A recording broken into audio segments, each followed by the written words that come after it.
What if you had risen from the filthy alleys of destitution as a starving beggar, scavenging scraps on the Thames banks, endured the back-breaking toil of a scullion in royal kitchens, dodging scalding pots and meager wages, clawed your way to prosperity as a wool merchant, fending off thieves and corrupt bribes in Cheapside's chaos, survived as a cunning royal advisor navigating assassins and court intrigues at Westminster, only to reach the pinnacle of power as a High Lord, where your palaces and vassals command unimaginable wealth. But every shadow hides a conspirator's dagger, every feast a poisoned chalice, and every alliance a rebellion waiting to erupt, turning your empire into a deadly Game of Thrones under Henry II's watchful eye. In this final episode of Surviving the Feudal Age, immerse yourself in the ultimate test of medieval endurance as a noble courtier. Face lethal plots that could end in beheading or burning, where survival demands your sharpest wit amid the splendor and savagery of 12th century London. Close your eyes now. Let the tension ease from your body. Breathe deeply and surrender to this richly detailed sleep story. Feel the velvet robes, hear the compline bells, and drift into rest as you navigate the apex of peril. Relax and let the tale begin.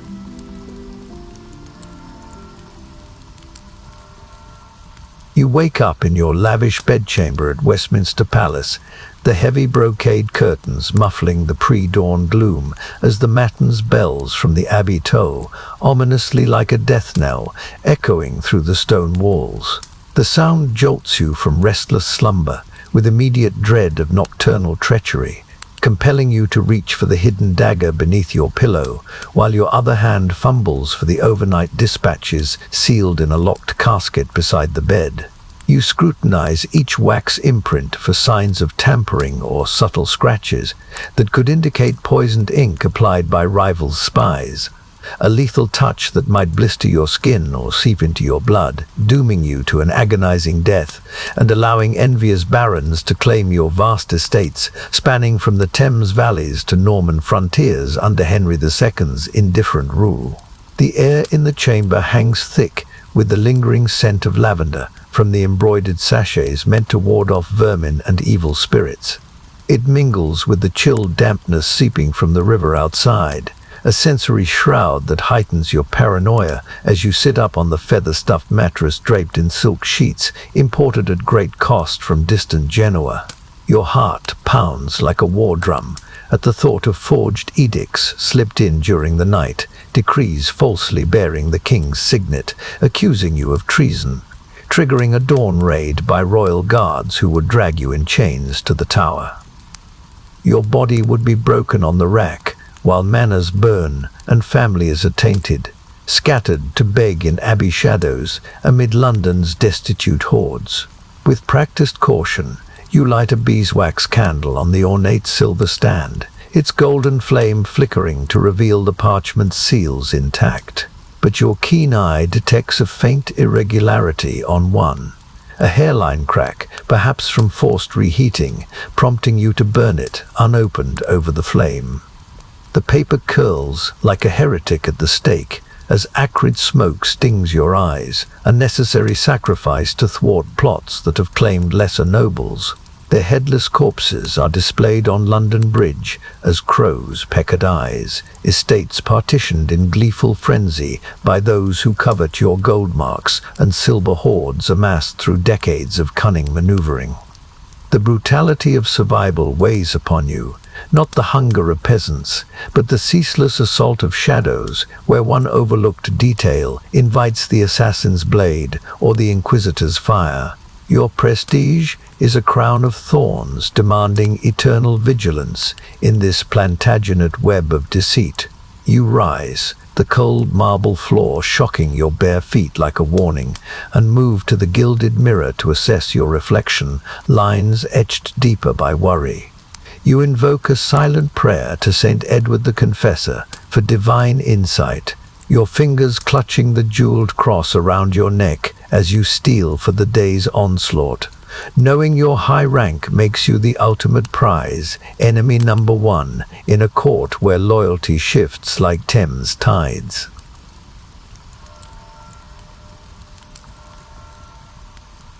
You dress in your sumptuous velvet robes adorned with gold thread and your family's ancient heraldry, a rampant lion embroidered in crimson, signifying unyielding power. The fabric's rich weight drapes your frame like a burdensome mantle as you descend the spiral staircase to your private solar, the torch-lit steps echoing with your cautious footfalls, amid fears of loosened stones rigged by saboteurs to send you tumbling to a broken neck. There, you unlock the iron-bound chest to review encrypted ledgers of your manor's tributes in gold and silver.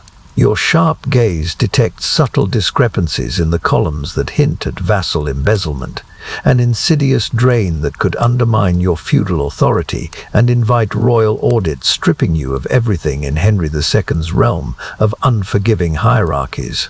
The solar's air warms slightly with the first hints of dawn filtering through leaded windows, carrying the scent of polished oak from the massive desk, and the faint ink from open ledgers detailing revenues. Thousands in marks from Kentish vineyards, silver pounds from Thames tolls. Yet each figure scrutinized reveals anomalies, understated grain yields from your Essex holdings, overstated expenses on armaments. These are clues to a vassal's thievery that could cascade into massive shortfalls, forcing desperate loans from Lombards at usurious rates or sales of ancestral jewels.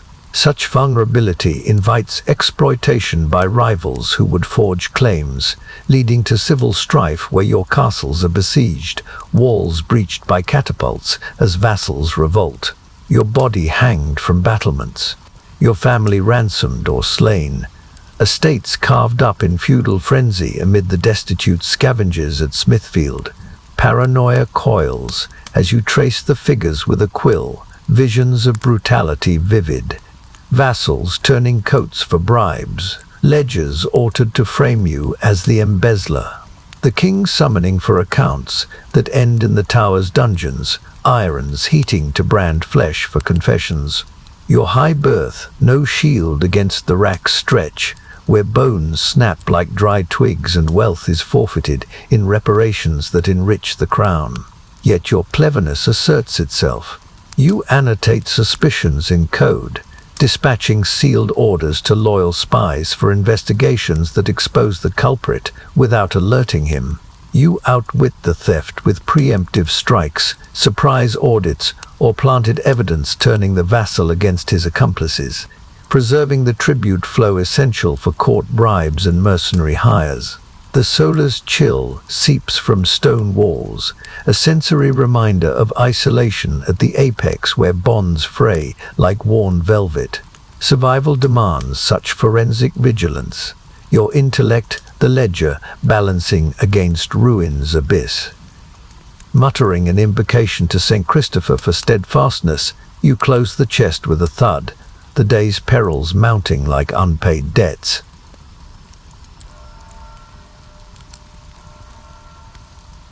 You break fast with rare delicacies, like spiced quail roasted to perfection, and imported figs drizzled in honey from Sicilian groves in your gilded hall at Westminster Palace.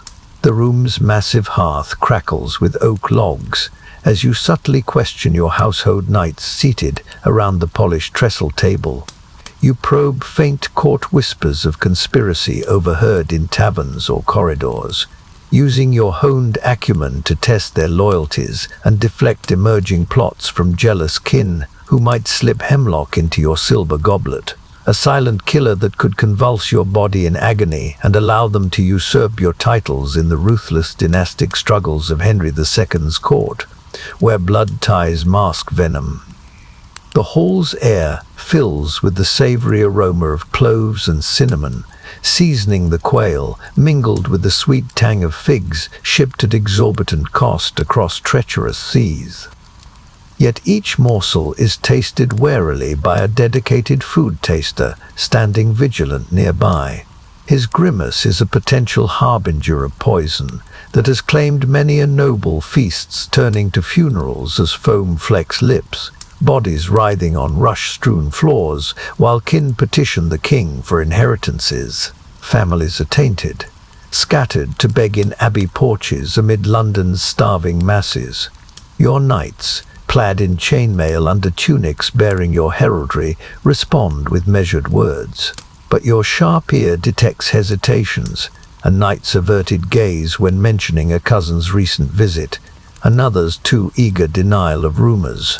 These are clues weaving a web of intrigue, where jealous relatives, envious of your pinnacle power with manors yielding tens of thousands in gold annually, plot to eliminate you through tainted delicacies or false testimonies of disloyalty. Such lies could lead to royal disfavor, stripping you of rank, estates seized in edicts that rally mobs to torch your holdings, your throat slit in exile's shadows while they ascend on your ruins. Paranoia surges amid the clink of goblets, visions of brutality stark. Kin smiling across tables, daggers hidden in sleeves for post-meal strikes. Blood pooling under gilded chairs as guards look away, bribed. Your legacy erased in attainder fire that consumes both flesh and fortune. But your cleverness intervenes. You redirect queries to expose divisions, planting seeds of doubt about the cousin's motives that turn knights against him. You outwit the plot by fostering internal suspicions without direct accusation, preserving household unity while isolating threats. The hall's warmth from the hearth contrasts the chill dread. Sensory indulgence masks the stakes, where breakfasts become battlegrounds, and survival is a sift through loyal words and poisoned bites. Invoking St. George for courage in a silent plea, you finish the meal untouched by toxin. You rise with resolve, the whispers quelled for now. You traverse the palace's guarded corridors of Westminster to attend the King's privy audience. The early morning torchlight flickers on damp stone walls etched with ancient carvings as you keep one hand firmly on the jeweled dagger concealed in the folds of your sumptuous velvet robes. Your senses are attuned to every lurking shadow and muffled footfall amid the labyrinthine passages, ever vigilant against archers hidden in alcoves or behind tapestries, hired by barons envious of your unparalleled royal favor. That favor could evaporate in an instant with a single whispered accusation of disloyalty, plunging you into the abyss of attainder and execution under Henry II's capricious justice, where nobles like you are stripped of everything in brutal spectacles. The air in the corridors carries the chill dampness from the nearby Thames, mingled with the acrid smoke of sputtering torches mounted in iron brackets. It's a sensory maze that amplifies every rustle, a guard's shifting armor, a servant's hurried step, as potential harbingers of doom. You are reminded of fallen peers ambushed in these very halls, arrows piercing throats mid-stride, bodies crumpling as assassins melt into shadows. Estates are forfeited to the crown, while families face exile or the block, their bloodlines erased in feudal vengeance amid London's destitute cries at Tyburn. Your steps are deliberate on the worn flagstones, echoing faintly like accusations. You scan for anomalies, a curtain billowing unnaturally, a figure lingering too long in a niche, clues to hired killers motivated by barons covetous of your manors, yielding tens of thousands in gold annually. Their envy is a poison that could manifest in a crossbow bolt from the dark. Your body, pierced and bleeding out on cold stone, would be followed by forged missives informing the king of your treason, leading to swift raids on your holdings. Vassals would turn coats for pardons. Castles would be besieged and raised in flames that consume tapestries and treasures. Your kin would be tortured in tower dungeons for confessions that damn them too. Paranoia surges like the river's tide, visions of brutality vivid. You are dragged before the king in chains, head bowed as false witnesses swear to your plots. The axeman's blade descends in the public square as crowds jeer. Wealth is scattered to loyalists while your name becomes a curse. But your cleverness prevails. You vary your route daily, planting decoy escorts to draw out attackers. You outwit the ambush with foresight that preserves your favor, turning potential traps into revelations of enemies' hands. The distant chant of monks offers a mocking serenity. Survival demands such armored passage, where prestige invites the arrow's flight, your intellect the shield deflecting the shaft. As the audience chamber's doors loom, guarded by halberdiers whose loyalty you question, you pause to adjust your robes, resolve steeled against the audience's perils.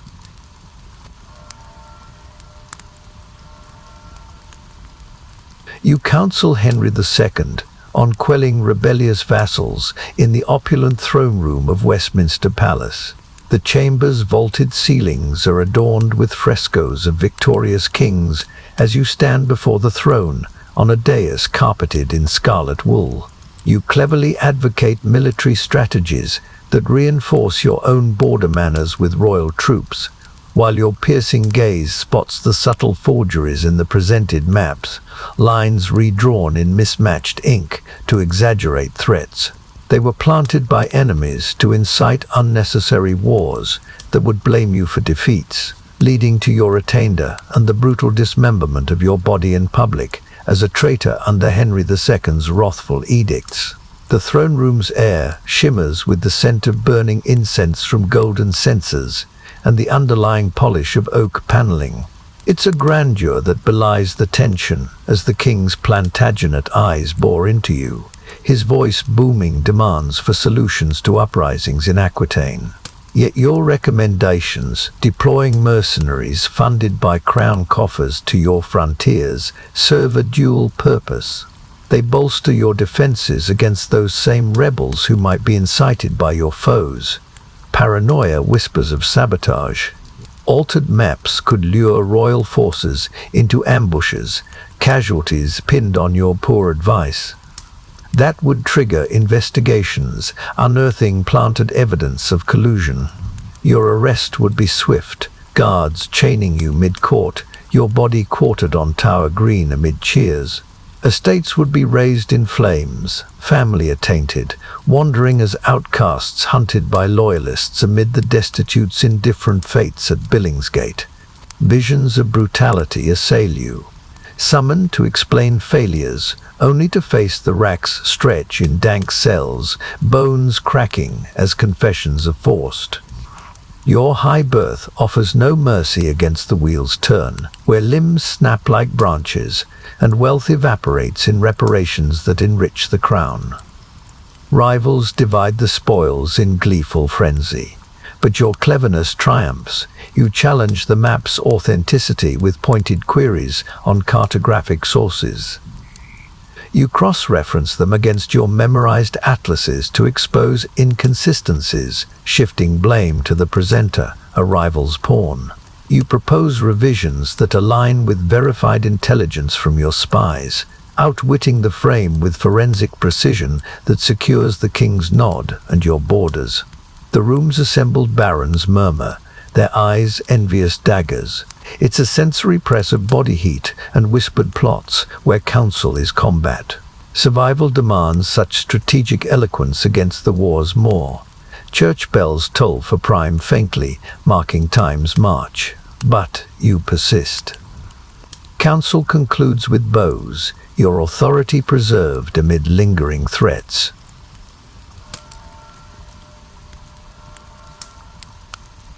You negotiate a clandestine marriage alliance with a powerful duke's envoy in a secluded antechamber off the palace's lesser hall at Westminster. The dim space is shrouded by heavy arras depicting biblical betrayals as you haggle over dowries in thousands of marks, lands, jewels, and vassal oaths. Your voice is a measured whisper amid suspicions of his treachery, masked by courtly bows. That treachery could lure you into a compromising pact, exposing your ambitions as disloyalty to the crown. Such exposure would invite royal execution by hanging, drawing, and quartering before jeering multitudes under Henry II's unyielding law, where nobles fall like autumn leaves. The antechamber's air clings with the stale dust of tapestries and the faint wax from a single candle on a side table, a secretive veil where the envoy's eyes gleam with calculation. His proposals for uniting your heir with his duke's daughter are laced with demands for border concessions that could weaken your defenses. Paranoia surges as you detect his probing questions on your royal influence.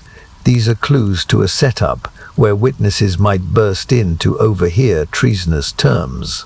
That would lead to arrest and the scaffold's noose, your body twitching, entrails drawn while alive. Quarters displayed on city gates as warnings. Estates confiscated, family executed, bloodlines scattered to oblivion among London's destitute. Visions of brutality flood your mind. The envoy smiles as guards seize you. The king's summons turns to trial, where false oaths damn you. The executioner's knife slices flesh in public agony. Wealth is plundered in reparations that enrich foes. Your legacy is erased in attainder's fire that consumes castles and kin. But your cleverness intervenes. You counter with scaled-down dowries tied to conditional clauses, invoking divine will for escapes. You plant doubts about his duke's loyalty through subtle insinuations of French ties. You extract concessions that bind him without overcommitment, outwitting the trap with verbal feints that secure the alliance on your terms. The candle's flame wavers. Shadows dance like conspirators on the arras, a sensory intrigue where every nod echoes risk. Survival demands such veiled bargaining, where marriages are battlefields sown with mines. Church bells toll for Terza distantly, urging haste. But you prolong to seal the pact with a reluctant oath on a reliquary, doubt lingering of his betrayal through assassins or leaks, your dynasty fortified yet forever assailed.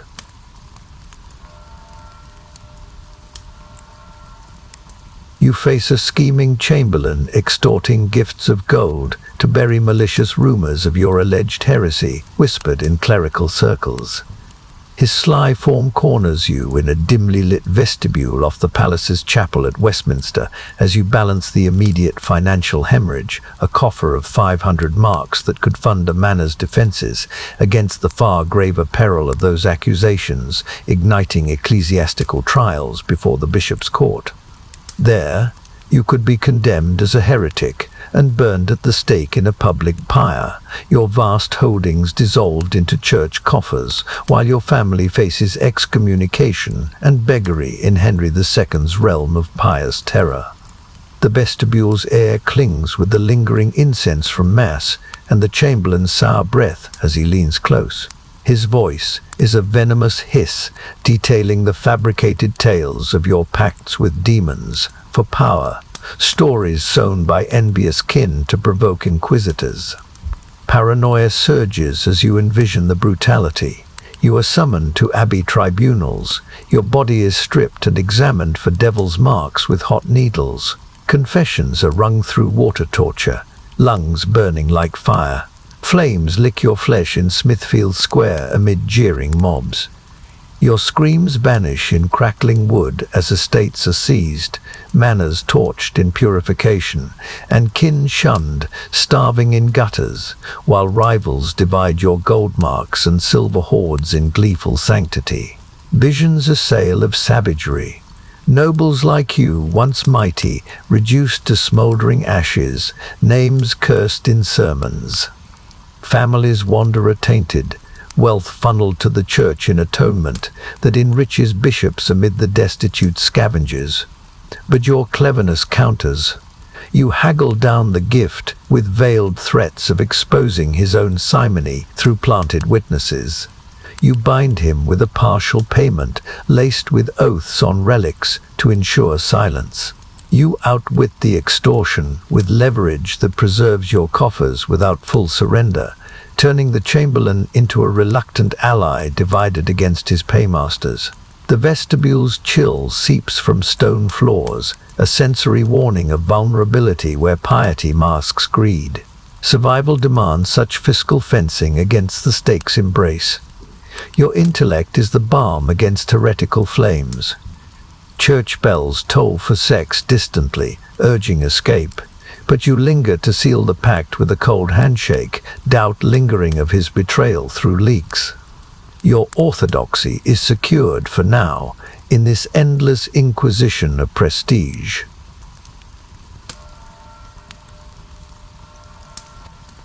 You oversee your armoured vassals in the palace bailey at Westminster, commanding rigorous drills amid the choking dust billowing from clashing steel and thundering hooves on the packed earth. Your voice sparks orders over the din, as you fear the insidious seeds of insurrection incited by bribed captains whispering mutiny in barracks, an uprising that could overrun your loyal forces in a chaotic melee. They would plunder your overflowing treasuries of gold and jewels, drag you down, and behead you in the courtyard. Your high nobility would offer no shield against the brutal rebellions that shatter dynasties in Henry II's feudal tinderbox. The bailey's air thickens with the acrid tang of sweat-soaked gambesons and the gritty haze of dust-stinging eyes and throats. It is a martial arena where your vassals, clad in chainmail and bearing your heraldic shields, swing swords in formation. Yet your sharp gaze scans for anomalies, a knight's hesitant thrust, a squire's furtive glance. These are clues to corruption, where rivals slip groats to foment revolt. Paranoia surges as you envision the savagery, vassals turning in the night, gates flung open to rebel hordes, blades flashing in torchlight as guards fall. Your body hacked apart in the fray, heads spiked on your own battlements. Manors across the realm ignite in coordinated fires. Family is captured and ransomed, or slain in beds. Estates are carved up in anarchic frenzy amid the destitute's loots at ruined gates. Visions of brutality intensify. Overthrown lords like you, once supreme, reduced to quartered corpses displayed as warnings, names cursed in ballads, kin fleeing to foreign courts beggared, wealth looted in sacks divided by victors. But your cleverness commands. You intersperse drills with loyalty oaths, sworn on relics, promoting trusted men while isolating suspects through special assignments that expose them. You outwit the insurrection with promotions that divide and conquer, preserving your forces' cohesion against the uprising storm. The bailey's sensory assault, the clang of steel, the dust's choke, the sun's glare on helms, mirrors the stakes. Command is combat. Survival demands such armored oversight, lest mutiny's blade strike from within. Church bells echo for non-use faintly, marking midday's turn. But you persist. Drills conclude with dismissals, your authority reinforced amid lingering threats.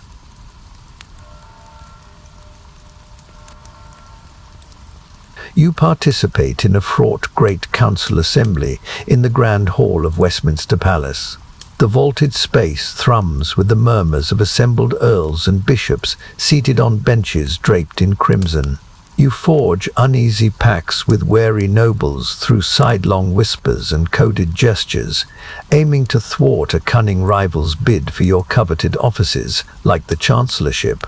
All the while, you navigate their veiled threats of blackmail, perhaps exposing your illegitimate land acquisitions through planted witnesses that could force your exile to barren frontiers and the seizure of your lands by royal writ.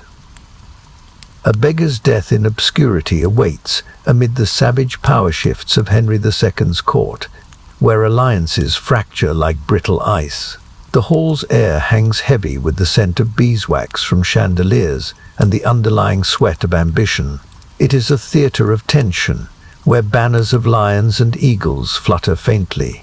Your position at the high table affords views of faces etched with calculation. The Archbishop's pious nod hides malice, A duke's clenched jaw signals rage. You subtly rally support against the rival.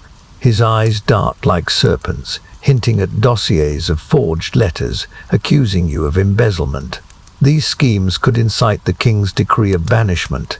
Your caravan ambushed on exile roads by bandits who are assassins. Your body would be left gutted in ditches while estates are partitioned, family imprisoned in cold keeps where starvation claims them silently. Wealth would be redistributed in a feudal feast for foes. Paranoia whispers amid the debates. Visions of brutality are stark. You are summoned for audience, only to face chains, exiled to Scottish wilds where wolves and hunger devour, or attainted in absentia, with manners torched, kin-hunted as threats amid the destitute hordes. But your cleverness prevails. You deploy pre-planted scandals of the rival's indiscretions, circulated via allies. You watch his alliances crumble as votes swing. You deflect blackmail with counter-threats of revealing their own secrets. You outwit the bid with diplomatic feints that secure your offices without open war. The hall's grandeur mocks the peril. The sensory press of voices and incense reminds you of fragility. Councils are coliseums. Survival is a verbal gladiatorial where intellect slays the beast. Church bells toll distantly for sext, but the assembly drags in strategic maneuvering. Your dominance is asserted amid simmering enmities. As it adjourns with bows, you exit warily, threats quelled for the hour.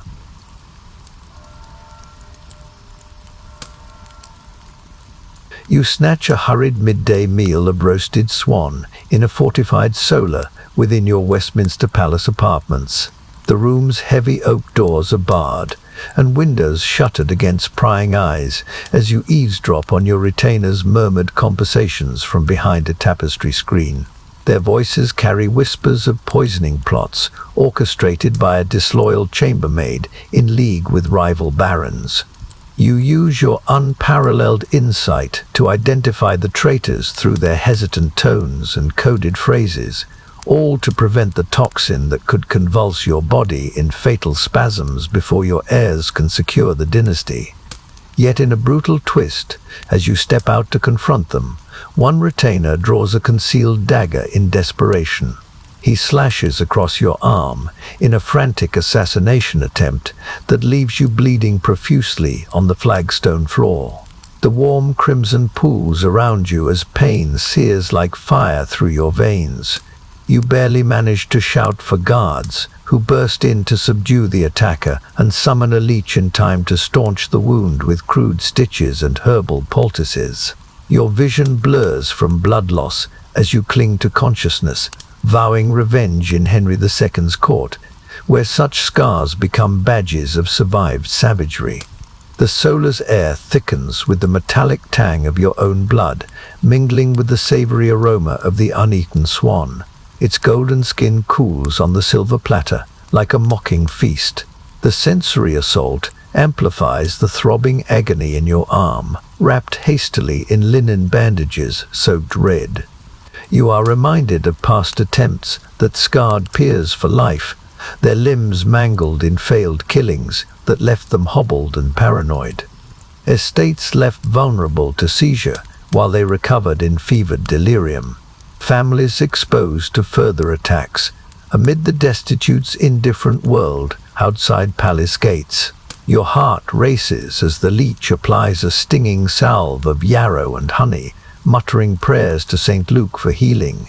But paranoia surges even in weakness. You envision the blade tipped with poison that could yet fester the wound to gangrene, amputating your arm or claiming your life in slow torment. Rivals would celebrate your downfall with toasts in hidden taverns. Your titles would be stripped in royal edicts that rally mobs to torch manors. Yet your cleverness endures through the haze. You whisper orders to loyal knights for the traitor's interrogation, extracting names of conspirators before the pain overwhelms. You outwit the plot from your bloodied state with directives that purge the household, preserving your line against the convulsions that nearly claimed you. The meal is forgotten. The solar's warmth from the hearth contrasts the chill sweat on your brow. Survival is a razor edge where feasts turn to fields of battle. Your intellect is the suture binding wounds against the abyss.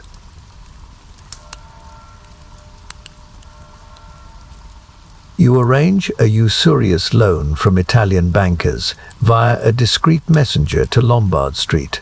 The wound on your arm throbs like a persistent warning under fresh bandages as you pledge ancestral titles to prime manors as collateral in the encrypted contract drafted in your solar. You cleverly insert escape clauses citing acts of God, plagues or wars to nullify repayments and avoid the ruinous defaults that have beggared lesser peers through debtors' chains and public auctions of their heirlooms in Henry II's economy of extortion.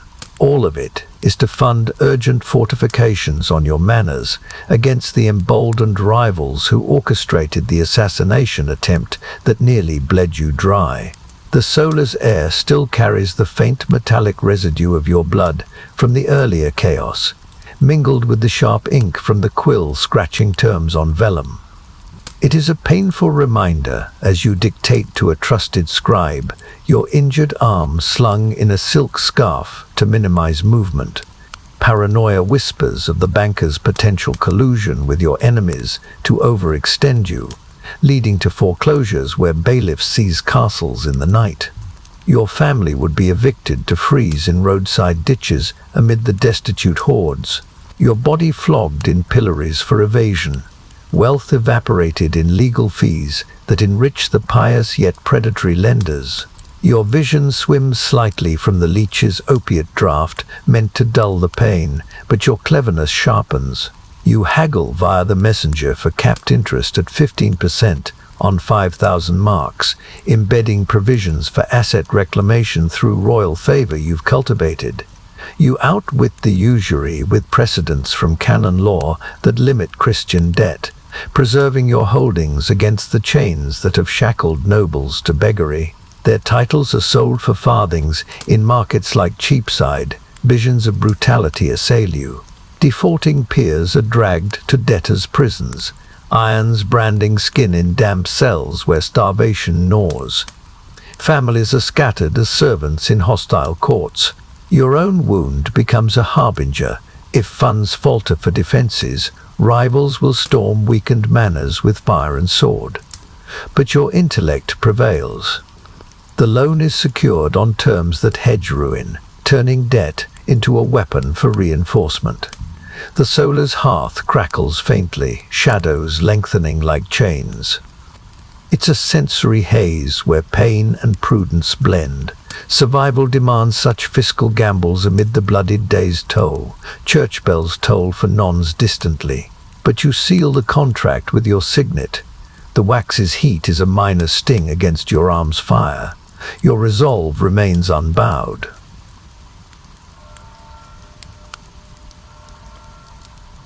You examine your secret armory in the palace undercroft at Westminster. The torch-lit stone vault echoes with your labored footsteps as the wound on your arm pulses with every movement. You inventory racks of polished swords, crossbows, and vials of poisons against the crushing paranoia of raids by disloyal vassals tunneling through the damp earth from adjacent cellars to arm full-scale rebellions against your rule. You cleverly conceal false compartments stocked with decoy weapons to mislead any intruders while ensuring your genuine arsenal remains secure. All of this in the wake of the assassination attempt that left you bleeding out and barely revived by the leech's frantic ministrations, your life hanging by a thread in Henry II's web of vassal treachery. The undercroft's air chills with the musty dampness of underground stone and the metallic tang of oiled steel. It is a subterranean fortress where shadows cling to crates of arrowheads and chainmail. Your injured arm aches as you lift a vial of nightshade, testing its seal for tampering. Paranoia surges as you imagine vassals, bribed with promises of your titles, burrowing like moles with picks, emerging in the night to seize arms for uprising. Your guards would be overwhelmed in a clash of steel. Your body dragged bleeding anew to a rebel's noose. Estates overrun in flames that consume libraries and treasuries. Families slain in beds while rivals crown themselves in your halls, amid the destitute's loots from ruined villages. Visions of brutality intensify. Raids turn undercrofts into battlegrounds. Blades clash in torchlight as you fight wounded. Vassals turn your own poisons against you in agonizing deaths. Your dynasty is erased in a tainter's fire that scatters kin to foreign beggary. But your cleverness fortifies. You rearrange vials with coded labels only you can decipher. You install tripwires linked to alarms that summon reinforcements. You outwit the raid with traps that ensnare the bold, preserving the armory as a bastion against rebellion's storm. The torch's flame wavers, smoke stinging your eyes already blurred from pain. It's a sensory labyrinth where every clink echoes risk. Survival demands such armored scrutiny, lest disloyalty's blade strike from below. Church bells toll faintly above for vespers. But you persist, securing chains on doors with your good hand. The wound's throb is a reminder of vulnerability. Your resolve is hardened for the night's watch.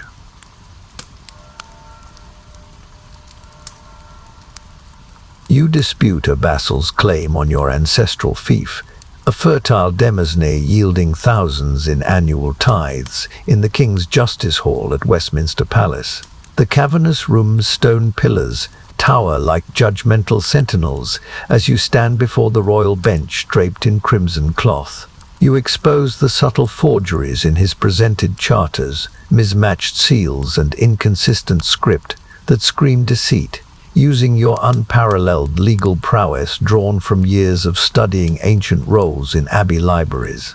All this to retain the revenue-rich lands that bolster your power, without igniting an open feud that could escalate into full-scale rebellion, ravaging your holdings in Henry II's volatile kingdom, where disputed claims often end in bloody sieges and attainder. The hall's air hangs heavy with the musty scent of aged parchments unrolled on the long table and the faint smoke from braziers warming the chill space. It is a judicial arena where barons and clerks murmur in Latin. Your vassal, a grasping knight with a scarred face, presents his evidence with feigned confidence, yet your sharp eye pierces the fraud. You spot the scribe's erroneous use of post-conquest phrasing in a pre-Norman deed, clues that could cascade into lost revenues if unchallenged. Other vassals might rise in solidarity. Your castles could be besieged by catapults hurling fireballs that shatter walls, guards slaughtered in melees of steel. Your body would be dragged to a rebel's gibbet, where crows peck at your eyes while estates burn. Family would be attainted and hunted through forests in winter's grip, amid the destitute scavengers at ruined villages. Paranoia surges amid the scribe's quills, scratching notes, visions of brutality vivid. False claims upheld by bribed judges. Your fief seized in edicts that rally mobs to torch manors. Kin imprisoned in cold keeps where starvation gnaws bones. Wealth looted in sacks divided by victors in sanctified greed, but your cleverness prevails. You counter with authentic charters from your vaults, citing precedents from Domesday surveys to dismantle his case. You watch his composure crack as sweat beads on his brow, compelling him to withdraw with minimal concessions, a token oath of fealty. You bind him without war, outwitting the dispute with forensic eloquence that preserves peace and profits. The hall's grandeur mocks the peril. The sensory press of whispering robes and incense from adjacent chapels is a reminder of fragility, where justice is a duel of documents. Survival demands such archival combat against the feud's flame. Church bells toll for nons distantly, urging resolution, but you persist. The claim is quashed with the king's nod. Your fief secured amid lingering enmities.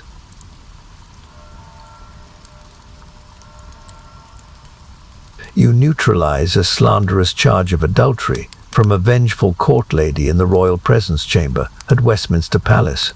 The opulent room's throne is elevated on a dais under a canopy of gold-embroidered silk. Henry II's scrutinizing gaze fixes upon you amid assembled courtiers in jeweled finery. You dodge the damning implications of moral turpitude that threaten disinheritance of your heirs and public flogging in the pillory at Cheapside. There, mobs would pelt you with filth and stones until your flesh bruises and bleeds.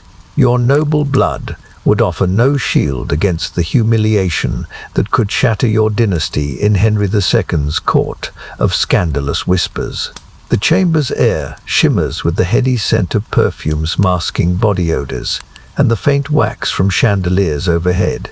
It is a theater of judgment where the lady, her face powdered to hide spite, accuses you with tearful theatrics of illicit liaisons.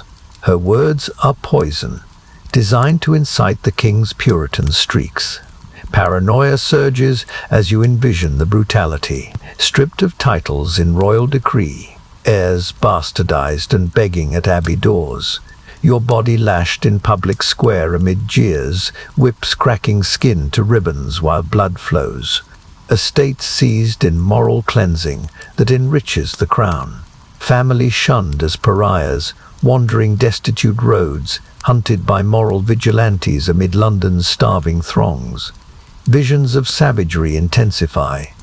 Slandered nobles like you, once exalted, reduced to flogged wretches, backs scarred eternally. Kin face convent walls or gallows for association. Wealth evaporates in fines that fund pious causes. Rivals divide spoils in gleeful virtue. But your cleverness counters. You produce witnesses, bribed ladies in waiting, who swear to alibis of your piety at vespers. You expose her motives through planted letters, revealing her own indiscretions with a rival. The king's suspicion turns like a tide. His roar demands her silence as you watch with inner triumph. The charge crumbles under scrutiny. The chamber's sensory opulence, the clink of rings, the rustle of silks, contrasts the dread. Survival becomes a verbal parry, where accusations are blades deflected. Your intellect is the shield against the pillory's lash. As the king dismisses her with a wave, relief tempers with vigilance. You know retaliation lurks in shadows, your honor preserved amid simmering scandals.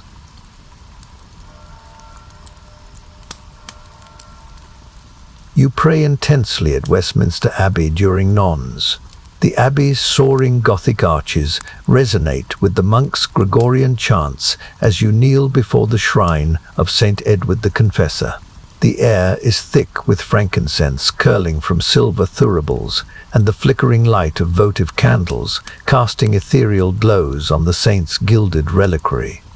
You implore the royal patron's intercession for unyielding defense against the insidious court poisons laced into wines or perfumes by shadowy hands.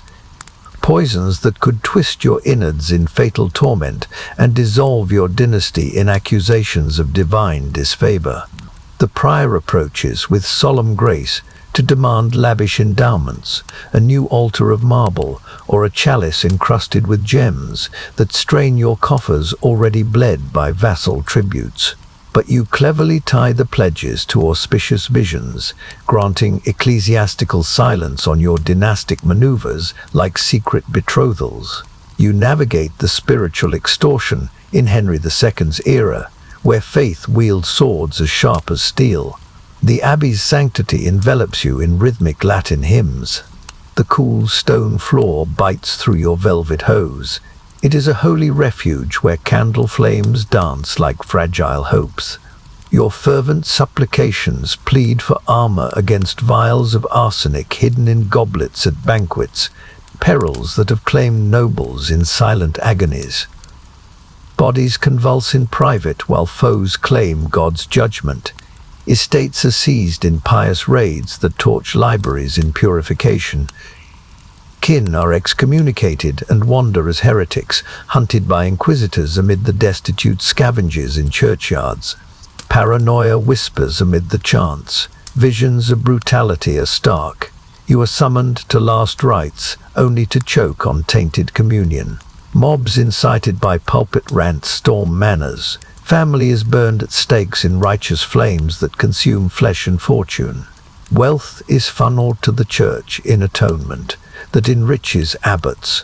But your cleverness weaves through. You vow a modest sum now, augmented by disputed lands granted under auspicious dates. You bind the prior with complicity in your schemes, his eyes gleaming at the blessing that buys his discretion on rumors of your illegitimate heirs. You turn demand into alliance without depleting reserves needed for mercenaries against rebellions. The non's service swells with organ notes. The abbey's grandeur is a facade over mercenary devotion.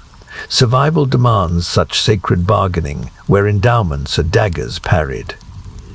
Your intellect is the confessor absolving costs against the poison's kiss. As prayers conclude with the sign of the cross, you rise. The prior's blessing is a hollow shield. Vigilance renews against the toxins, both literal and liturgical.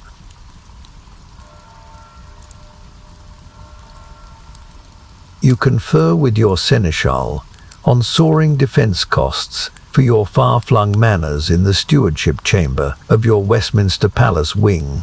The late afternoon light slants through narrow windows onto maps pinned to the walls as you cut extravagances, opulent tourney prizes and imported banquet spices, redirecting thousands in marks toward hiring more seasoned mercenaries from Flemish lands. Your decisions risk simmering mutiny among vassals who could ignite a full-scale civil war, storming your castles with flaming arrows and battering rams that shatter gates and spill noble blood in Henry II's fractured kingdom. The chamber's air hangs heavy with the scent of melted sealing wax from recent missives and the faint dust from unrolled parchments detailing expenditures. Fortifications at your Kentish strongholds demand 500 marks for stone masons, double that for crossbow stockpiles. Yet each slashed luxury, golden tawny harnesses, spice shipments reveals the strain.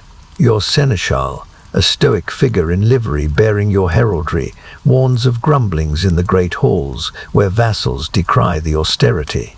Paranoia whispers of their resentment boiling into betrayal. Bribed knights could rally peasants with promises of land. Your manors might be besieged in night assaults.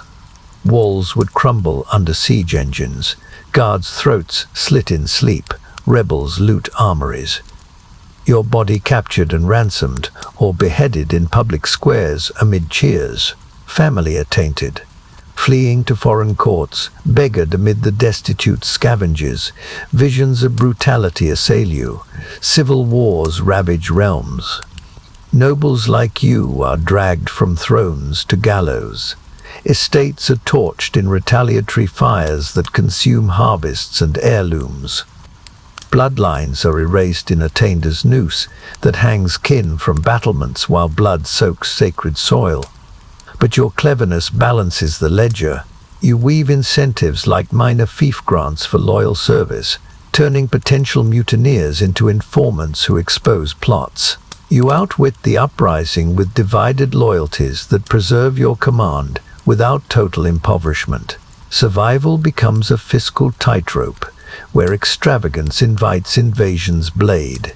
The chamber's chill seeps from stone floors, a sensory reminder of isolation at the pinnacle, where vassals are swords double-edged.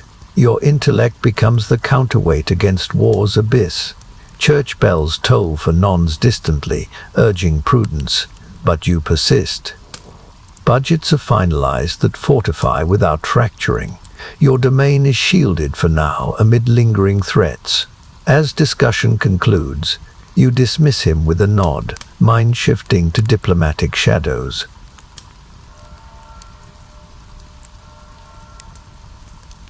You host a suspicious Angevin ambassador over mulled Hippocras in your opulent apartments at Westminster Palace. The chamber's velvet hangings and silver ewers gleam under chandelier light as you probe for betrayal in his every obsequious overture and calculated pause. A single misstep in this verbal dance could expose your covert border pacts as treasonous, prompting the king's swift summons for your royal beheading on Tower Hill. There, the axeman's blade severs necks in public spectacle, your headless body displayed as a warning, while your estates are forfeited to the crown in Henry II's unforgiving court of shifting allegiances. The apartment's air warms with the spicy aroma of cloves and wine steaming from goblets, poured by vigilant servants whose eyes you watch for signs of bribery. It is a luxurious veil over the tension, where the ambassador's accented flattery masks inquiries into your influence over Aquitaine policies. His smiles are too polished, hands too steady on a ring that might conceal a poison pin, ready to prick during a toast and send you convulsing to the floor. Your body would be disposed in the Thames's depths, while he flees with intelligence that ignites wars blaming you. Estates raised in retaliatory edicts, mobs torch manors. Family are tainted and executed in pious flames amid the destitute salutes from ruined halls. Paranoia coils like the steam. Visions of brutality are vivid. You are dragged to the block in chains. Crowds jeer as the axe falls. Blood spurts in arcs while your legacy is erased in Attender's fire. Kin are scattered to beggary. Wealth funneled to the crown in justice that enriches foes. But your cleverness unfolds. You deflect probes with ambiguous anecdotes of loyalty. You plant disinformation about false weaknesses to mislead if he's a spy. You extract hints of Angevin plots through leading questions that reveal his unguarded slips, a mention of Poitou unrest mismatched to known facts. That allows you to bind him with tentative accords laced with escape clauses invoking royal will. You outwit the trap with verbal feints, securing intelligence without commitment. The chamber's hearth crackles softly, shadows dance like conspirators. It is a sensory intrigue where every sip echoes risk. Survival demands such veiled fencing, where overtures are poisons disguised. Church bells echo vespers faintly, signaling evening's veil. But you prolong the dance, sealing nothing binding until his departure. Your intellect is the shield against the summons snap. As he bows out with false warmth, you bar the door, mind racing with countermeasures against the exposure sure to lurk.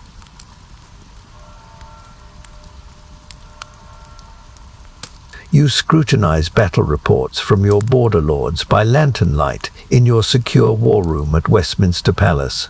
The flame's steady glow illuminates parchments scrawled with ink maps of skirmishes along your Norman frontiers. You alter deployment orders to counter the subtle sabotage evident in exaggerated casualty figures and misplaced troop positions. The sabotage was planted by disloyal captains in rival pay to engineer defeats that would pin the blame on your strategic council. It would lead to your attainder and the brutal dismemberment of your body, quartered in public as a failed commander under Henry II's martial judgments, where scapegoats feed the crows. The war room's air chills with the musty odor of rolled charts and the sharp tang of fresh ink from your amendments. It is a fortified sanctum bolted against spies, where every detail, archers depleted at a key pass, supplies lost, en route, hints at internal betrayal. Paranoia surges as you envision the brutality. Borders collapse in ambushes. Your lords are routed in fields slick with blood. Reports twist to accuse you of negligence. The king summons for debrief that ends in chains. Your body is drawn by horses through streets in agony while blood trails. Quarters spiked on city gates as warnings. Estates seized in edicts. Vassals rally to revolt. Family imprisoned in cold towers where starvation gnaws amid the destitute scavengers from abandoned villages. Visions of savagery intensify. Defeats turn to purges. Nobles like you are dragged to scaffolds, limbs torn in public spectacles amid jeers. Blood soaks Tower Green while wealth evaporates in reparations that enrich the crown. Rivals divide spoils in martial glee, but your cleverness prevails. You rework orders with coded insertions, directing loyal scouts to expose saboteurs. You cross-reference reports against spy networks for discrepancies that unmask the traitors. You outwit the defeat with preemptive purges that secure victories in your favor, turning sabotage into traps that ensnare the guilty. The lantern's smoke stings your eyes, a sensory burn mirroring the stakes. Reports become battlefields mined with lies. Survival demands such cryptographic scrutiny against the attainer's noose. Church bells toll compline faintly beyond the walls, but time suspends in the alterations. Each stroke safeguards borders against catastrophes more. As parchments are resealed with your signet, you extinguish the light. Darkness envelops like a shroud. Your resolve is steeled for the morrow's perils.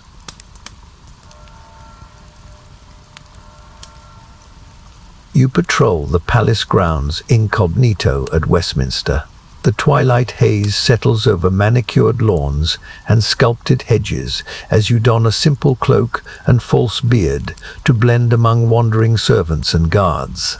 You dodge potential snares from hidden foes, perhaps a tripwire strung across a path or a poisoned thorn bush rigged by assassins, while your keen ears collect fragmented rumors whispered near fountains.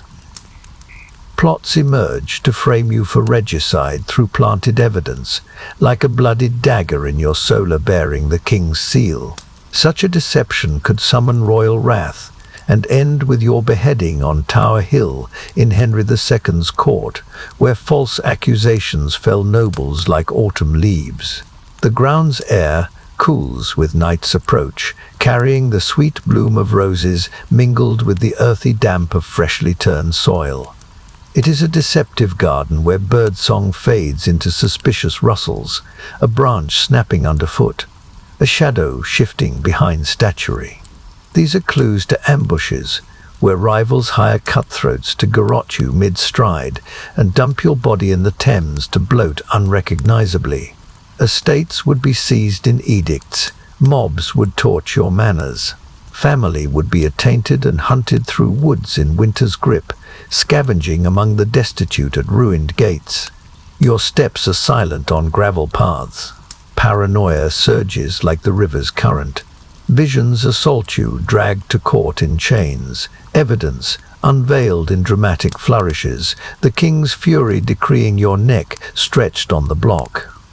The axe falls in public agony. Blood spurts as crowds cheer justice.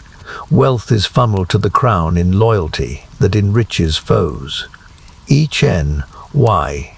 Your legacy erased in attainer's fire, kin scattered to beggary. But your cleverness guides you. You eavesdrop on a group of grooms muttering of a package delivered to your rival's quarters, clues to the planted dagger's origin. You preempt by discovering it first, pinning the scheme on enemies through anonymous tips to the king. You outwit the frame with covert maneuvers that expose conspirators without revealing your disguise. The ground's sensory veil, the hum of evening insects, the cool mist from fountains, contrasts the peril. Survival is a shadowy stalk, where prestige invites the snare's snap. Your intellect is the evasion that dodges the trap against regicide's noose. Church bells toll for vespers faintly, urging caution as darkness deepens like threats. But you persist, slipping intel into a hidden pouch, evading a suspicious patrol that might be foes in uniform. As you retreat toward the palace, disguise intact, your resolve hardens against the ambushes sure to multiply.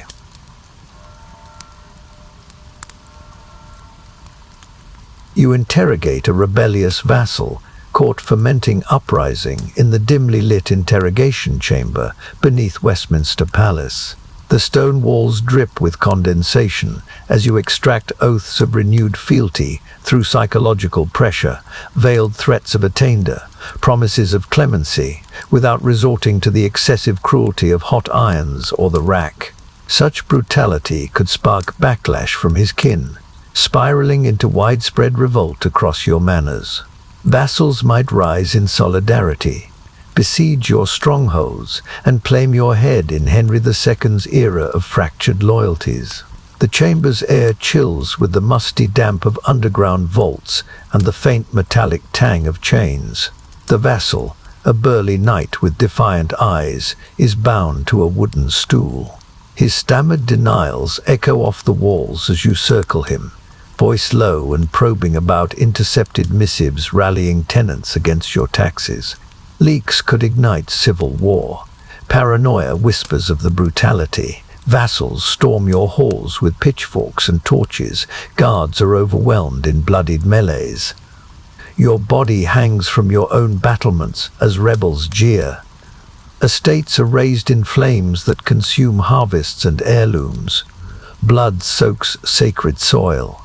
Family is captured and slain in reprisal amid the destitute's loots from pillaged villages. Visions of savagery intensify. Interrogations turn to torture.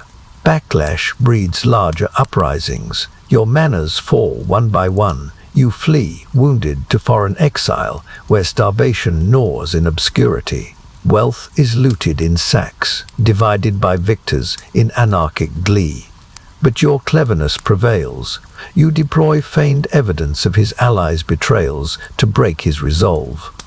You grant mercy in the form of reduced fiefs in exchange for names of co-conspirators and public oaths sworn on relics. You bind him without breaking body, preserving vassal cohesion against the revolt storm. The lantern's flame wavers. Shadows play on his sweat-beaded face. It is a sensory theater, where confessions drip like water from walls. Survival demands such measured extraction to staunch rebellion's bleed without inflaming it further. Church bells toll compline beyond the depths, signaling night's hold, but you conclude with a warning to his kin. The vassal is led away, chastened. Your domain is fortified against the uprising that simmers below.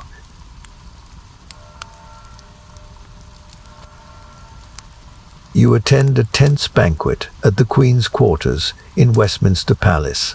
The candlelit hall comes alive with the clink of golden goblets and strains of lutes as you sit among silk-draped nobles. You sift through the swirling gossip of Henry II's volatile temper, rumors of explosive rages over minor slights. These tantrums may lead to arbitrary taxes on vast estates like yours, or sudden banishments to frontier wastelands that turn against you without warning. Crippling levies could drain your coffers to bankruptcy. Exile could doom you to die in isolation's cold. Your dynasty might be devastated in the capricious storms of 12th century court life, where royal whims shatter elites like fragile chalices. The quarter's air richens with savory aromas of roasted capon glazed in honey and spiced wines poured from ewers. It is an opulent facade where guests in jeweled velvets exchange barbed smiles. Yet your ears are tuned to the undercurrents, a duchess whispering of the king's fury over a misplaced missive, a count boasting of favors amid purges. These are clues that weave a tapestry of peril.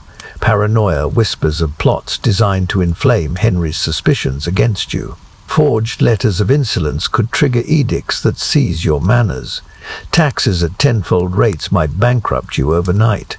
Your family would scatter to beg. Properties would burn in loyalist fires. Your body exiled to Scottish moors, devoured by wolves and hunger. Estates auctioned in mockery as crowds jeer. Bloodlines erased in attainder's noose. Kin hanged from gallows while blood trails in sacred vengeance. Visions of brutality assault you. You are summoned for audience, only to face banishment chains. Estates looted in legal thefts leave legacies in ruins, clever networks severed in isolation's grip. Wealth evaporates like mist over the Thames. But your cleverness navigates. You deflect probes with ambiguous anecdotes. You plant counter-gossip about the host's indiscretions to shift scrutiny. You gather alliances through subtle nods while avoiding commitments that bind. You outwit the banquet's traps and emerge with intelligence on the king's moods, enough to prepare preemptive gifts that soothe tempests. The hall's warmth from roaring hearths contrasts the chill dread. Sensory indulgence masks the stakes, where banquets become battlegrounds. Survival is a sift through venomous words and poisoned cups. Church bells toll compline beyond shuttered windows, but the evening drags in verbal fencing. Your position becomes a fortress, assailed by whispers. As farewells exchange with false warmth, you depart guarded, mind churning with strategies against the taxes or exiles brewing in royal caprice.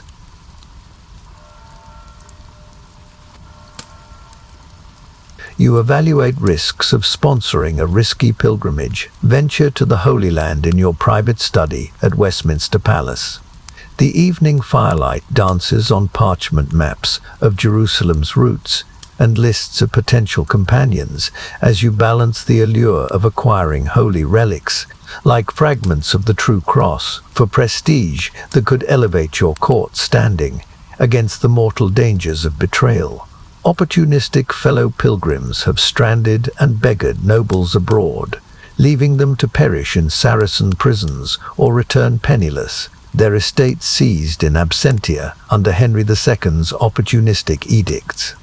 The study's air warms with the crackling oak logs in the hearth and the faint incense residue from afternoon prayers.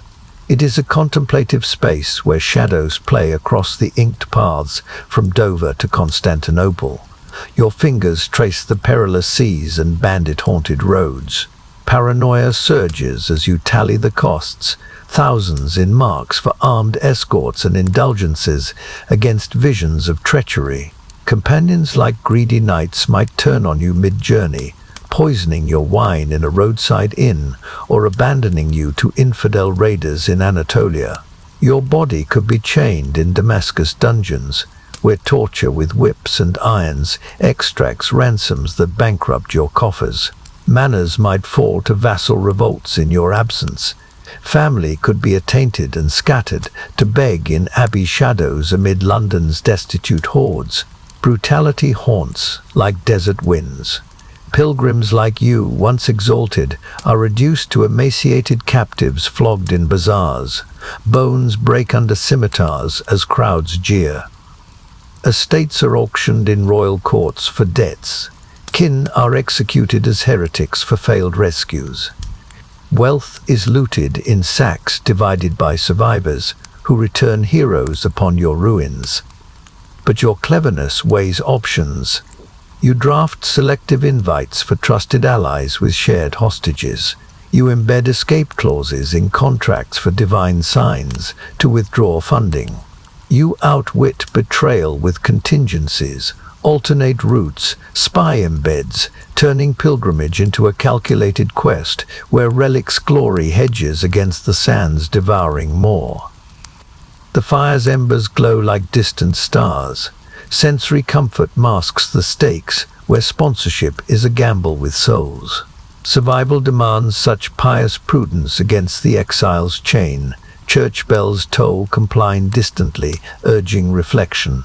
But you persist, annotating plans that fortify faith's path without total exposure. Your dynasty's prestige, a relic guarded by wit.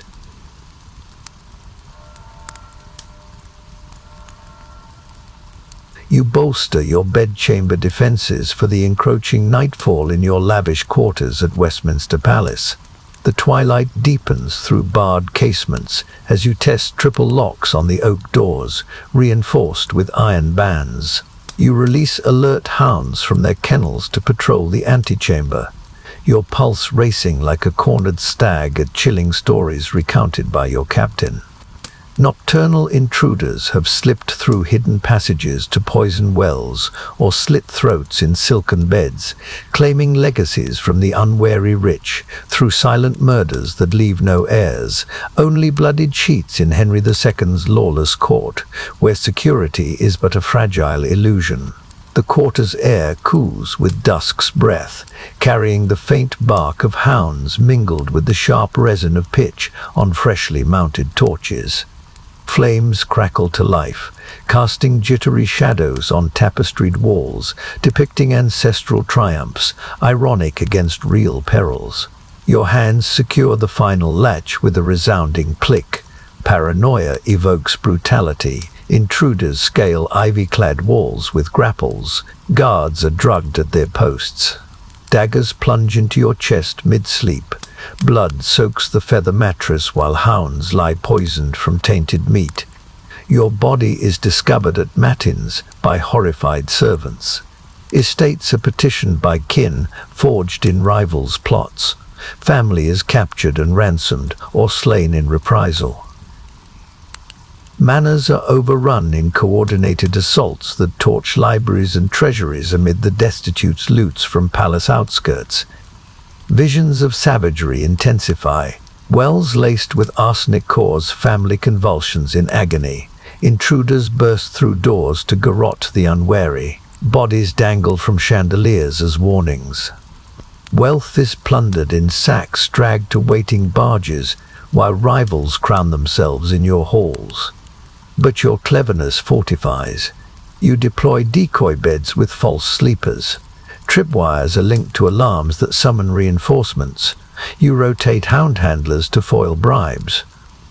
You outwit the nocturnal hunters with layers of deception that have preserved you through prior scares, turning potential breaches into traps that ensnare the bold. The sensory vigil heightens, the cold iron oblocks under fingers, the hound's low growls vibrating the air, the chill draft whispering through cracks like invaders' breaths. Survival demands such armored vigilance, lest night claim what day defends. Your riches are a lure for the throat-slitter's greed. Church bells toll compline, calling to repose in solemn rhythm. But you make one final round, ensuring all holds. Your heart steadies with preparations complete.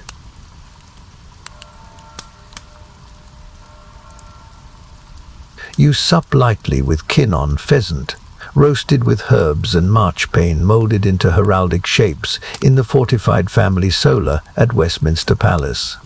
The room's heavy shutters are bolted. Guards stand posted outside as you narrate the day's survived intrigues, from vassal disputes quashed to ambassadorial probes deflected. You teach your heirs the cunning essential against the ceaseless threats eroding your dynasty. Threats like hidden daggers or poisoned chalices could unravel your elite bloodline in a single night under Henry II's world of relentless predation, where family bonds are the last bastion. The solar's air warms with the savory aroma of game birds and the sweet almond paste of marchpane. It is a modest repast on silver platters that belies the luxury. Each bite is savored, but tested by tasters standing vigilant. Your wife's hand remains steady as she serves portions to children whose wide eyes absorb your tales of courtly traps navigated with intellect. Lessons in deception and alliance harden their youth against the brutality awaiting. Families like yours have been ambushed at tables. Throats are slit mid-meal with blades from kin's sleeves. Blood mingles with wine as intruders loot jewel caskets. Survivors are sold into slavery or beg in Cheapside's mud. Estates are claimed by heirs, forged in rivals' schemes that erase legacies in attainder fire. Paranoia tempers the meal. Visions surge of predation's savagery. Bribed relatives lace pheasant with belladonna. Convulsions seize loved ones as you watch helpless. Your empire collapses in grief's chaos. Courtiers petition for guardianship of orphans. Wealth is siphoned in legal thefts that leave bloodlines in ruins amid the destitute's cries. But your cleverness weaves through. You intersperse warnings with strategies, code words for danger, hidden passages for escape. Supper becomes a seminar in survival.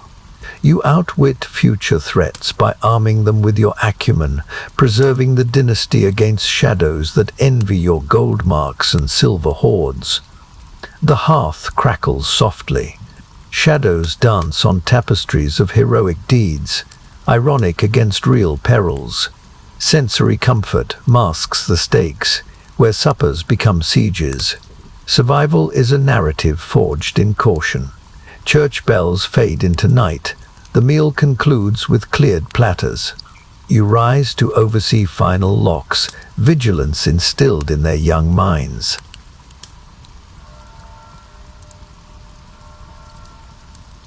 You consult horoscopes by firelight in your private oratory at Westminster Palace. The hearth's flames crackle softly, illuminating vellum charts of celestial positions and astrological treatises borrowed from monastic scribes. You decipher ominous signs of impending treason, perhaps a sinister alignment of Saturn with the fixed star, Regulus foretelling betrayals from within your vassal ranks. Such omens could culminate in royal disfavor, stripping your noble titles and triggering estate seizures by the crown. You devise astutely timed gifts, a jeweled reliquary, a fleet of war horses for the king, hoping to avert the predicted cataclysm in Henry II's superstitious court, where stars dictate fates as inexorably as edicts. The oratory's air warms with the smoky scent of burning applewood and the faint myrrh from the altar. This sacred alcove flickers with shadows across zodiac wheels and planetary ephemerides. Your fingers trace the inked arcs of Mercury's retrograde, a harbinger of false counsel from courtiers. Paranoia surges as you calculate the transits. Thousands in marks are already earmarked for preemptive tributes to soothe the king's whims. Visions rise of treachery, vassals incited by the omen, forging letters accusing you of disloyalty. The king, enraged, decrees attainder. Your manors are stormed by royal forces, with catapults hurling firepots that shatter walls. Guards fall in melees of steel and blood. Your body is dragged to a scaffold where the axe falls in public agony. Blood spurts as crowds jeer traitor. Estates are confiscated. Family is executed. Bloodlines scatter into beggary, hunted through forests in winter's grip, while the destitute loot your ruined keeps. Brutality haunts like cosmic maledictions. Nobles like you, once ascendant, reduced to headless trunks on Tower Hill. Names cursed in ballads, stars aligned against them. Wealth evaporates in royal reparations. Legacies vanish in attainder's fire. But your cleverness defies the heavens. You cross-reference charts with Arabic treatises smuggled via Genoese traders. You note auspicious aspects for countergifts timed to eclipses. You outwit treason with astrological diplomacy, planting favorable omens through bribed seers, turning celestial doom into a veil for earthly safeguards. The fire's embers pulse like heartbeats. Sensory comfort masks the stakes. Horoscopes become battlefields of fate. Survival demands stellar strategy against disfavor's noose. Church bells toll compline distantly, urging repose. But you persist, annotating plans that align stars with your will. Your pinnacle power is a constellation guarded by wit.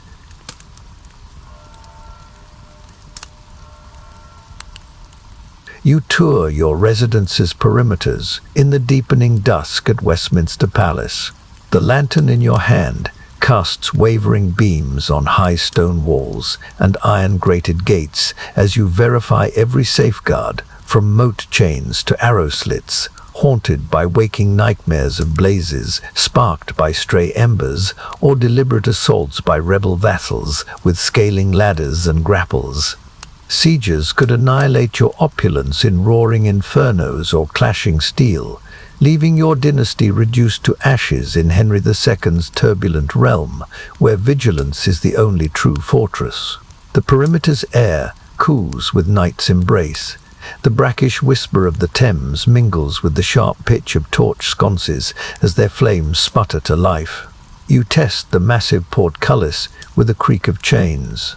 Every shadow on the battlements evokes paranoia, a forgotten ember in the forge igniting granaries, flames devouring tapestries and libraries, smoke choking lungs as your family screams in upper chambers, roofs collapsing in fire.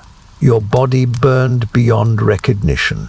Estates fall to looters. Rivals invoke divine judgment and seize your gold amid the destitute scavengers from smoldering ruins. Or worse, assailants breach under fog's cover. Guards are overwhelmed in silent garrets. Ladders hit stone as arrows rain. Your quarters are stormed in a melee where blades carve flesh. Your body is impaled on a pike as a rebel. Manners ignite across the land. Kin scatter to foreign exile, hunted and beggared. Visions of savagery intensify. Blazes turn palaces into pyres. Nobles like you suffocate in heat's embrace. Survivors flee naked into the night as vaults melt. Sieges breach with rams. Walls collapse in dust and blood. Heirs die in cradles. Blood soaks sacred soil. But your cleverness fortifies. You order new watchtowers with beacon fires for alarms. Sand and water are stockpiled. Sentries rotate under secret signals to foil infiltrators. You outwit assaults with layered defenses that have repelled prior probes, turning disasters into deterrents that ensnare the bold.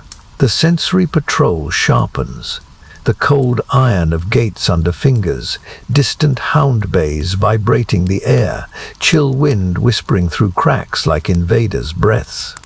Survival demands such ceaseless circuits. Negligence invites the blaze or breach that erases empires. Church bells toll compline. You complete the tour, satisfied for the hour, your heart steady with safeguards in place.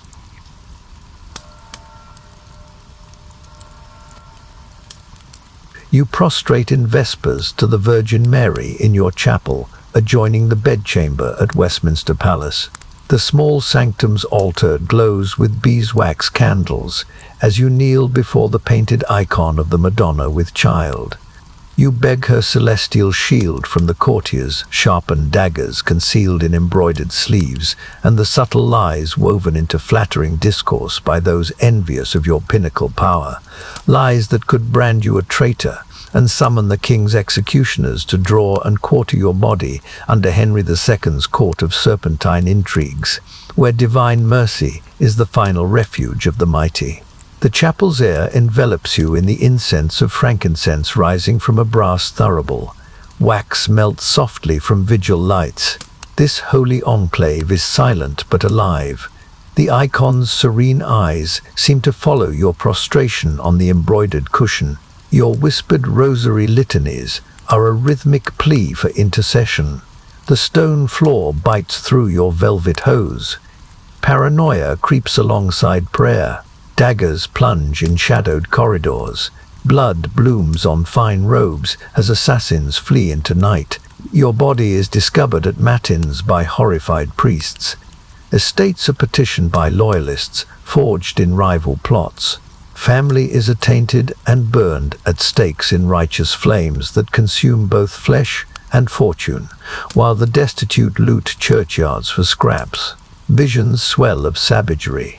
Courtiers smile by day, strike by night, poisoned quills, slanderous scrolls. Your legacy vanishes in excommunication's fire. Kin are hunted in heretical purges. Wealth is funneled to the crown in piety that feeds your foes, while beggars inherit your roads. But your cleverness intertwines with faith. You vow pilgrimages and endowments to Marian shrines if spared. You use devotion as leverage, gaining favor with abbots to silence whispers of your sins. You outwit spiritual peril with pious bargains, fortifying yourself against earthly blades. The candlelight dances on the crucifix. It is a sensory balm against dread. Survival demands celestial alliances when intellect alone falters before envy's arsenal. Your ascent remains a thorn to the proud. Church bells peal vespers. The service ends with the sign of the cross. You rise, renewed, the Virgin's mantle, an ethereal shield against the night's deceptions. Your mind turns now to royal reflections.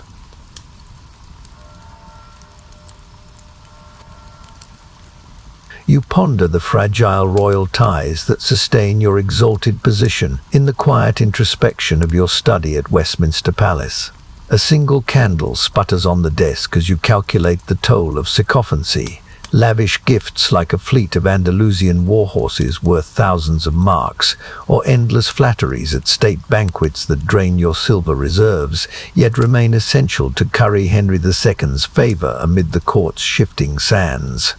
You dread the king's capricious whims, easily swayed by a rival's whisper, sparking false charges of treason that could bring your utter ruin through swift attainder and public quartering. Your body torn apart by horses before jeering multitudes, the ultimate fall from grace. The study's air lingers with the fading warmth of hearth embers and the musty scent of leather-bound chronicles recounting past purges. It is a somber sanctuary where shadows stretch across ledgers tallying expenditures, hundreds of pounds in jewels for the Queen, golden goblets for the King's hunts, costs that erode your obscene riches but forge the bonds without which your manners would collapse to vassal revolts.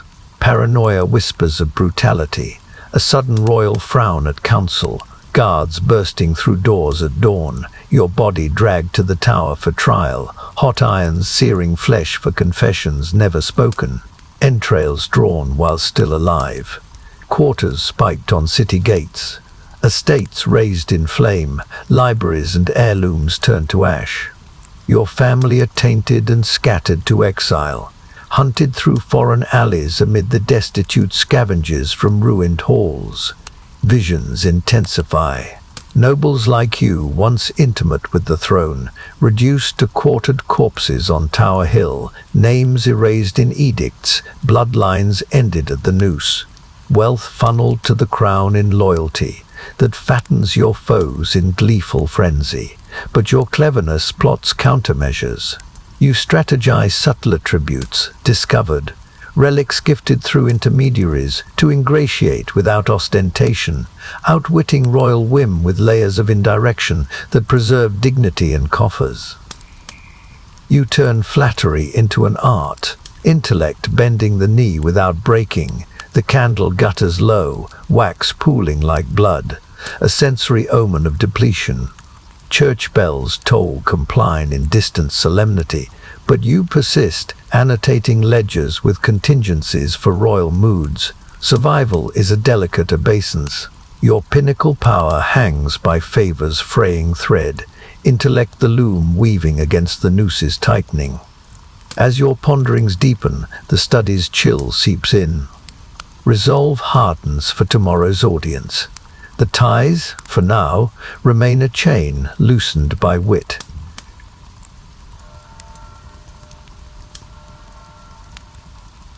You send a concealed bribe to a wavering vassal through a coded messenger in the shadowed alcove of your apartments at Westminster Palace. The lantern's dim glow catches the sealed pouch, heavy with silver groats, as you log every detail across triplicate parchments, insurance against intercepted missives or forged acknowledgments that could spark rebellion. One betrayal could ignite a chain of uprisings across your manors, besieging strongholds and claiming your head on a pike in Henry II's age of feudal treachery, where a single misstep unravels dynasties. The alcove's air carries the sharp tang of sealing wax and faint dust from hidden niches where ciphers sleep. Your messenger, a hooded retainer with a scarred face, waits as you whisper instructions.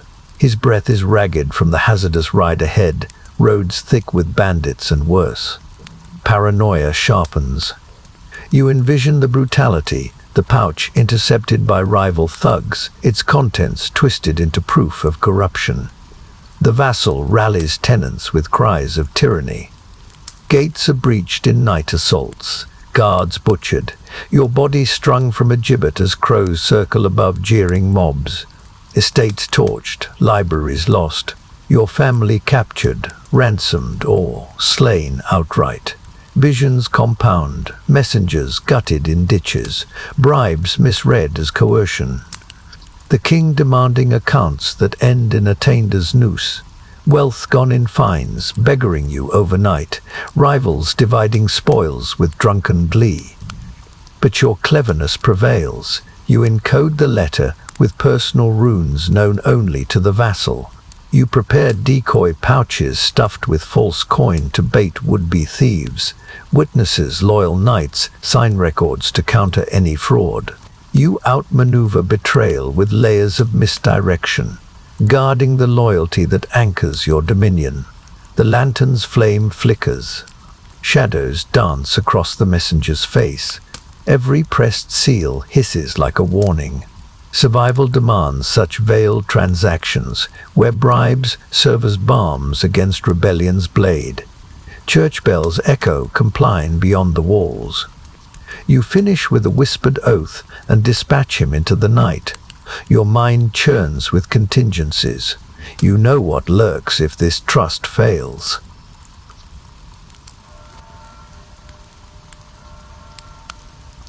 You sink into your feather bed in the opulent bedchamber at Westminster Palace as the Compline bells chime from the Abbey, their toll a solemn finale to the day's lethal games. Vassal disputes neutralized, ambassadorial deceptions unraveled, royal ties calculated to the ounce. Your body aches like a besieged citadel. Your mind frays like a tattered battle standard, drifting toward sleep, yet haunted by dreams of survival at power's peak, where even guile may falter against conspiracies that never sleep. The silk canopy encloses you like a royal shroud. The feather mattress yields luxuriously beneath your weight, stuffed with down from your own manners. Yet the fine linens cling cold from draughts slipping past shuttered casements. The Thames murmurs beyond stone walls. The distant shuffle of hound patrols echoes through marble halls. Vigilance never sleeps. Your eyes close amid hush. Triumphs swirl behind them, threats deflected, alliances forged in shadow. But paranoia lingers like a fading incense trail. Visions intrude, a royal summons twisted into execution. Daggers blooming red in the dark, your body convulsing from unseen toxins while kin watch helpless. Estates burn in purges. Rivals feast on your downfall. Wealth scatters to London's gutters where beggars once envied your rise, yet dreams flicker with endurance. You see yourself enthroned in grander courts. Titles multiplying, vassals kneeling, prestige blooming like banners. Still, the haunts of peril shadow the ascent, sieges on manors, betrayal in council, the noose tightening with whim despite intellect's shield. Survival narrows at the summit where enemies gather like locusts. You murmur one last invocation to the Virgin for peaceful repose. The jeweled crucifix on the wall glimmers faintly, a silent sentinel. Dignity lingers in exhaustion. Small victories, today's evasions, foster quiet resolve for tomorrow's gambits. The bells fade into silence. Night enfolds the palace. Your breath slows, slipping into uneasy slumber. The day's trials yield at last to rest's fragile sanctuary. Hope endures, faint but intact against the dark. Congratulations, exalted noble, you've survived the entire harrowing journey of surviving the feudal age. You've risen from the destitute beggar's muddy alleys, scavenging scraps on the Thames, through the struggling scullion's back-breaking kitchen labors and meager wages. You endured the merchant's cutthroat deals, fending off thieves and bribes in Cheapside. You mastered the elite advisor's deadly court intrigues, dodging assassins at Westminster. And now, you've triumphed as a High Lord amidst lethal conspiracies, poisoned chalices, and vassal rebellions that tested your cunning at every turn under Henry II's unyielding rule. From the bottom of medieval society to its perilous pinnacle, you've endured the transforming struggles that prove survival's pressures never cease, they only evolve.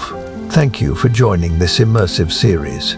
Your dedication has made this tale of 12th century London come alive. If you've relished these historically rich sleep stories, please like this video, subscribe to the channel for more episodes, and hit the notification bell so you never miss our next adventure. Now close your eyes and drift into peaceful rest. Then explore our other perfectly optimized sleep stories, from ancient Rome's gladiatorial nights to Victorian mysteries designed to soothe and transport you. Sweet dreams, and until next time.